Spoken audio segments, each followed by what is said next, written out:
പണ്ട് നല്ല തണുപ്പ് കാലത്തെ ജോധ്പൂരിൻ്റെ സ്ട്രീറ്റിൽ കൂടിയൊക്കെ ഇങ്ങനെ പോകുമ്പം റോഡിൻ്റെ രണ്ട് സൈഡിലും കാണാം അവിടെയായിട്ട് വലിയ ചെമ്പിൽ പുക പോയിക്കൊണ്ടിരിക്കുന്ന പാലും അതിൻ്റെ സൈഡിൽ വെള്ള പൂപ്പന്താടി പോലെ അടുക്കടുക്കായി കിടക്കുന്ന സേമിയ. അതെന്താണെന്നൊന്നും എനിക്കറിയില്ല, പക്ഷെ ഒരു കൗതുകമുള്ള സാധനമായതുകൊണ്ട് പിന്നെ കഴിച്ചു നോക്കണമെന്നുണ്ടായിരുന്നു. ഒരുപാട് ആൾ ഇങ്ങനെ ഒരു വലിയ ഗ്ലാസ്സിലിട്ട് കുടിക്കണമൊക്കെ കാണായിരുന്നു കേട്ടോ. പക്ഷേ 4 വർഷം അവിടെ ചുറ്റിത്തിരിഞ്ഞിട്ടും ഇത് കഴിക്കാനുള്ള അവസരം ഉണ്ടായില്ല. അപ്പം ഇവിടെ വെറുതെ എന്തോ തിരഞ്ഞപ്പം ബ്ലിങ്കിറ്റിൽ ഞാൻ കണ്ടു ഈ ഒരു വെർമിസല്ലി ഹൽദിറാമിൻ്റെ.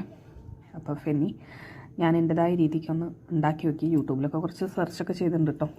അപ്പോൾ അത് പാല് പഞ്ചസാരയിലൊക്കെ ഇട്ട് തിളപ്പിച്ച് കുറുക്കിയിലേക്ക് ഒഴിക്കുകയാണ് ചെയ്യുക. പക്ഷേ ഞാൻ എൻ്റെ ഒരു ട്വിസ്റ്റ് കൊണ്ടുവന്നതാണ് കേട്ടോ. പഞ്ചസാരപ്പൊടിയും കുങ്കുമപ്പൂവും മിൽക്ക് മെയ്ഡും പിന്നെ അതാ പാലും നട്ട്സൊക്കെ കൂടെ ഇട്ടിട്ട് ഒരു എൻ്റെതായ രീതിക്ക് ഒരു ഫെനി ഉണ്ടാക്കി നോക്കി. ഒരു പായസത്തിൻ്റെ ഏകദേശം ഒരു കൺസിസ്റ്റൻസി ഒക്കെ ഉണ്ട് കേട്ടോ.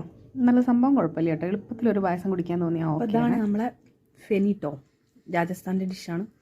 അതായത് കഴിച്ചു നോക്കണേ.